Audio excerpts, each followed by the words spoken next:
오늘장 이슈됐던 종목들 하나씩 살펴보도록 할 텐데요. 첫 번째 살펴볼 종목은 SK하이닉스입니다. 오늘 SK하이닉스가 이 상승을 많이 하는 모습이었어요. 7.17% 상승을 하면서 마무리가 된 가운데 장 초반 11만 6,500원 선에서 시작을 해서요. 장중에 12만 1,000원 선까지 회복을 하기도 했었습니다. 이 디램 업황 개선 기대감의 상승세를 보인 걸로 나타나고 있는데 어떻게 보십니까? 디램 업황에 대한 기대감일까요?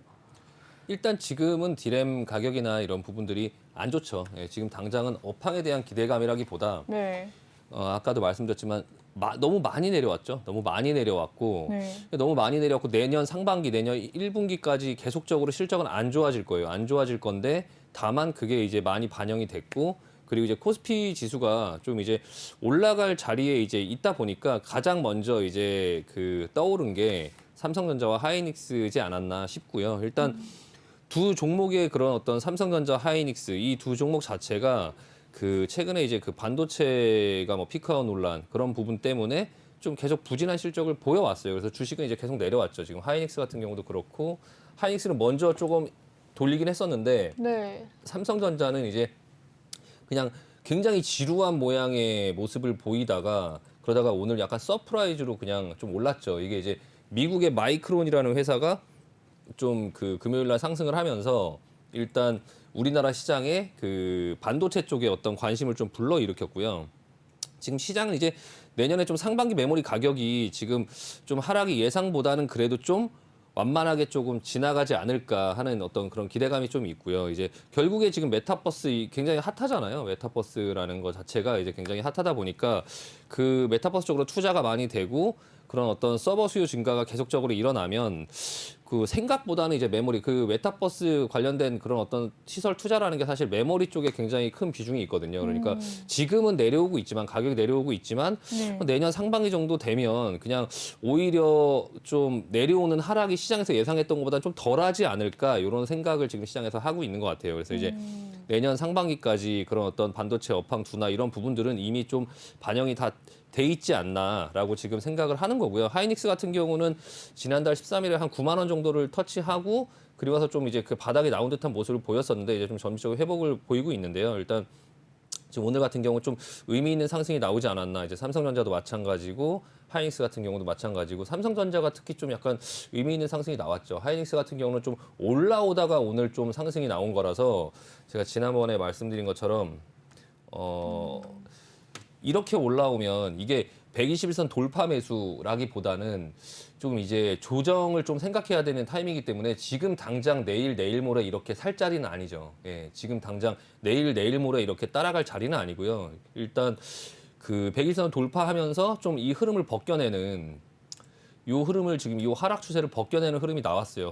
흐름이 나왔지만 다시 이제 올라가다가 한 13만 원 정도 근처 부근, 12만 7천 원, 뭐 13만 원 정도 부근에서 다시 한번 밟아주고 갈 수 있기 때문에 일단 그 흐름을 조금 볼 필요가 있고요. 지금 당장 주식을 이제 매수하고 만약 현금이 있는 상태에서 주식을 매수한다고 하면 아까도 말씀드린 것처럼 다른 순환매 쪽으로 예, 오늘 움직이는 걸 봤을 땐 자동차 섹터 아니면 자동차 부품주 이런 쪽이 먼저 조금 움직일 것 같다라는 생각이 좀 들고요. 일단 근데 그래도 시장의 대장, 왕의 귀한 그러니까 SK 하이닉스, 삼성전자를 조금 유심히 보면서 좀 다른 어떤 종목들을 조금 볼 필요가 있어요. 그래서 일단은 지금 반도체 같은 경우는 시장에서는 어느 정도 이제 다 반영을 했다. 근데 혹시라도 뭐 추가적인 어떤 그런 수요에 그런 어떤 타격을 입히지 않는다면 내년 상반기에 그런 어떤 가격 하락 변수, 여태까지 생각했던 그 부분들이 뭐 주가를 끌어내리지는 않을 것 같다라는 어떤 시장의 공감대로 약간 선취매를 한 거죠. 코스피가 상승 여력이 있는 그런 상황 속에서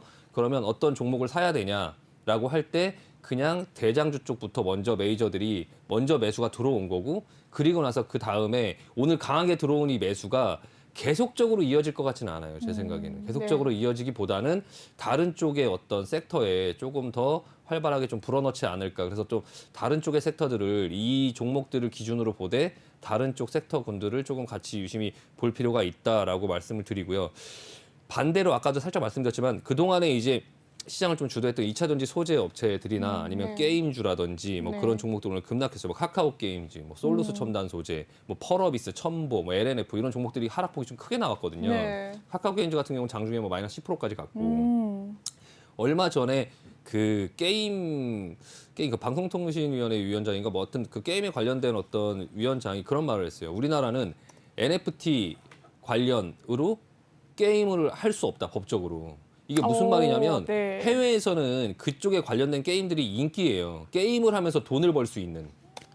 우리나라 예전에 그렇죠. 이제 바다 네네네. 이야기 같은 데에서 이제 맞습니다. 그 상품권을 뭐 돈으로 환전해주면 불법이었잖아요. 그것처럼 그 게임 뭐 아이템을 이제 뭐 돈을 주고 사고 뭐 그런 부분들이 지금 있지만 게임 자체에서 그거를 이제 NFT 어떤 그런 부분과 연계해서 코인으로 뭐 지급을 한다든지 뭐 그 NC소프트의 게임을 하면 거기서 코인이 나온다 막 이런 어떤 그런 개념을 게임 업체들이 이제 도입을 하려고 하는데 그게 결과적으로는 지금 그 게임의 그런 어떤 법상으로는 불가하다. 그래서 그런 NFT 관련해서 직접적으로 지금 당장 그 수혜를 입을 수 없음에도 불구하고 게임주들이 굉장히 많이 상승을 했거든요. 네. 그러니까 그런 부분에서 어느 정도 되돌림이 좀 필요하고 그 차후의 상황을 봐야 돼요. 그래서 지금 만약에 게임주를 잡으면 잘못하면 진짜 고점에서 굉장히 오랫동안 고생을 할 수 있거든요.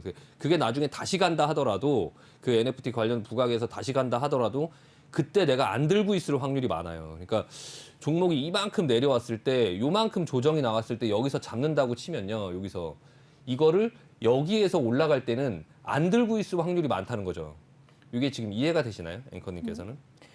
그러니까 이만큼의 정확하게, 기간을 네. 내려오는 기간 동안에 버틸 수가 없어요. 그러니까 요만큼의 조정을 받았을 때 다시 가지 못하고 이만큼이 끌려 내려오면 네. 여기서 이 주가가 이렇게 올라간다고 하더라도 네. 여기서 사신 분들은 이쪽 권역에서 사신 분들은 수익을 내기가 굉장히 힘들어요. 그렇겠네요. 이게 다시 상승이 와서 본전에 온다고 하면 대부분의 분들이 여기서 매도할 확률이 많거든요. 왜냐하면 여기서 매도를 못하면 다시 이렇게 밑으로 끌려 내려갈 수 있는 위험성이 있기 때문에 그렇네요. 이 밑에서 사신 분들은 올라가면 좀 내려온다 하더라도 수익을 계속적으로 보전할 수 있으니까 일단 들고 보자라고 할 수 있는데 이 정도 권역에서 사서 들고 있으면 이게 1년 뒤에 제자리로 올 거라는 확신이 있어도 그 와중에 내가 갖고 있는 여기에 묶여 있는 돈이 아니라 다른 종목들은 막 움직이는데 올라가는데 이 종목은 계속 안 움직이고 내가 갖고 있는 그 돈은 계속 묶여 있고 이러면 결과적으로는 이게 다시 상승한다 하더라도 그 수익을 먹기가 굉장히 힘들거든요. 그러니까 그 부분에서 게임주들은 조금 약간 조심하자. 지금 많이 올라 있는 상황에서 조정이 나왔다. 나중에 NFT에 대한 확신을 갖고 있으신다 하더라도 지금 잡으면 1년 뒤에 진짜 상승이 나온다 하더라도 거기서 수익을 내기 힘드니까 가급적이면 그쪽 섹터는 좀 피하자라는 말씀을 드리고 싶고요. 제가 메타버스하고 NFT 관련해서는 그런 말씀도 한번 드리고 싶어요. 예전에 10년 전에는 네. 지금의 메타버스와 NFT와 유사한 흐름을 보였던 게 뭐였냐면요. 신재생 에너지였어요. 신재생 에너지. 태양광 풍력 네. 뭐 이런 거였죠. 지금 태양광 풍력이 현실적으로 이루어지지 않았나요?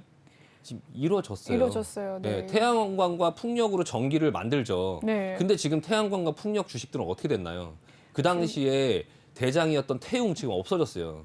지금 오, 거래가 안 돼요. 네. 예, 상폐되네 만에 그러고 있고 현진 소재 상폐됐죠. 그 당시에 그 당시에 풍력주의 대장은 현진 소재 그리고 태웅 그리고 하나는 또 있는데 용현 BM 오. 그리고 뭐 또 다른 게 하나가 있는데 그 지금 태웅 현진 소재 그 세 업체가 지금 없습니다 주식시장에. 오, 네. 그러니까 이 메타버스 관련된 이 것들도 나중에 이 시장이 안 열린다는 게 아니라 진짜 그 시장이 열릴 때 지금 올라갔던 그 종목들이 없을 수 있어요.